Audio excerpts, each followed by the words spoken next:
درجہ تجوید کے طالب علم ہے اورنگزیب، وہ آئیں اور فضائل قرآن پر اپنا بیان پیش کریں۔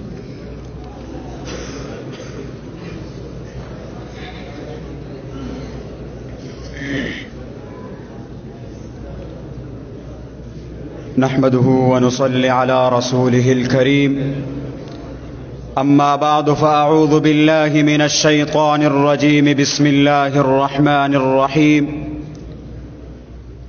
لو أنزلنا هذا القرآن على جبل لرأيته خاشعا متصدعا من خشية الله.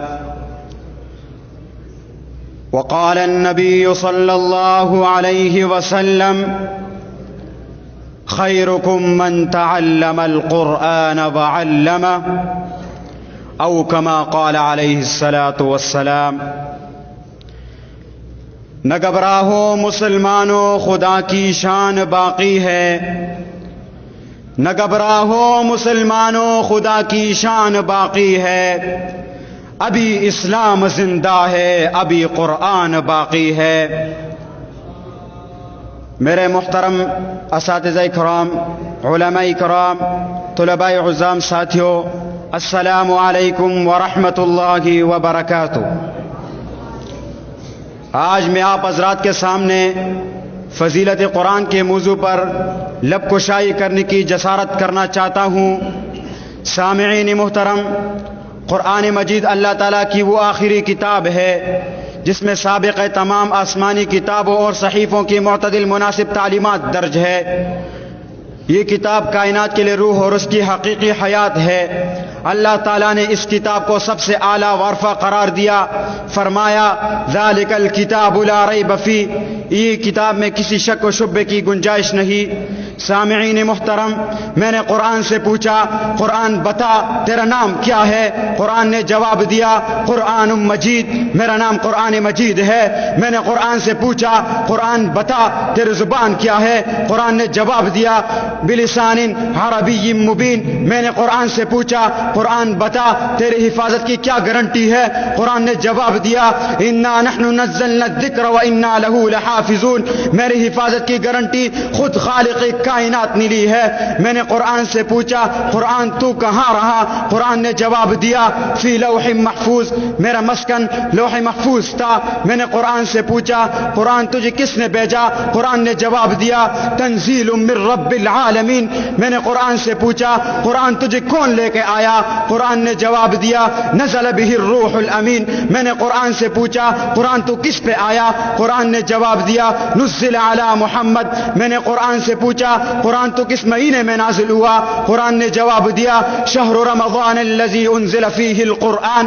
میں نے قرآن سے پوچھا، قرآن تو کس رات میں نازل ہوا؟ قرآن نے جواب دیا: انا انزلناہ فی لیلۃ القدر. میں نے قرآن سے پوچھا، قرآن تو کیوں آیا؟ قرآن نے جواب دیا: ھدی للناس. سامعین محترم، حدیث شریف میں آپ صلی اللہ علیہ وسلم نے قرآن کے بارے میں فرمایا: القرآن حجت لک او علیک.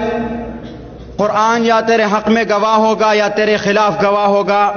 ایک اور حدیث میں آپ صلی اللہ علیہ وسلم نے ارشاد فرمایا: اشراف امتی حملۃ القرآن. میرے امت کے معزز لوگ حاملین قرآن ہیں. ایک اور حدیث میں آپ صلی اللہ علیہ وسلم نے فرمایا: خیرکم من تعلم القرآن وعلمہ. تم میں سے بہترین شخص وہ ہے جس نے قرآن مجید کو سیکھا اور دوسروں کو سکھایا. سامعین محترم، توجہ کیجیے، یہ اس قدر مقدس کتاب ہے، اس کے بارے میں خود خالق کائنات نے فرمایا ہے.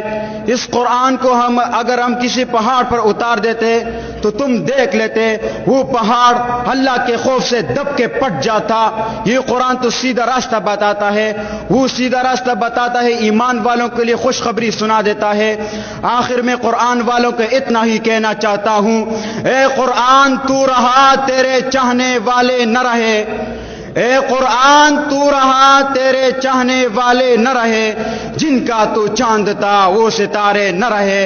جو لوگ تمہیں دیکھنے کا اہتمام کرتے ہیں زمین سے جھک کے ستارے تمہیں سلام کرتے ہیں. وما علینا الا البلاغ.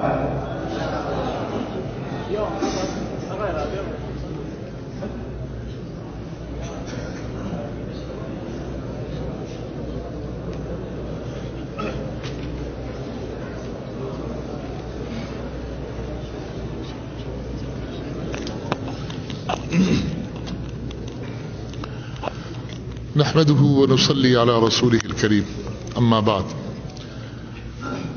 عزیز طلباء کرام، آج آپ کی سالانہ بزم کا پروگرام ہے. اس پروگرام میں شرکت کرنے پر میں شکر گزار ہوں سب سے پہلے ہمارے مخدوم شیخ الحدیث حضرت مولانا مفتی مجیب الرحمان صاحب. کل ہی میں نے ان سے عرض کیا اور آج بہت مصروفیت کے باوجود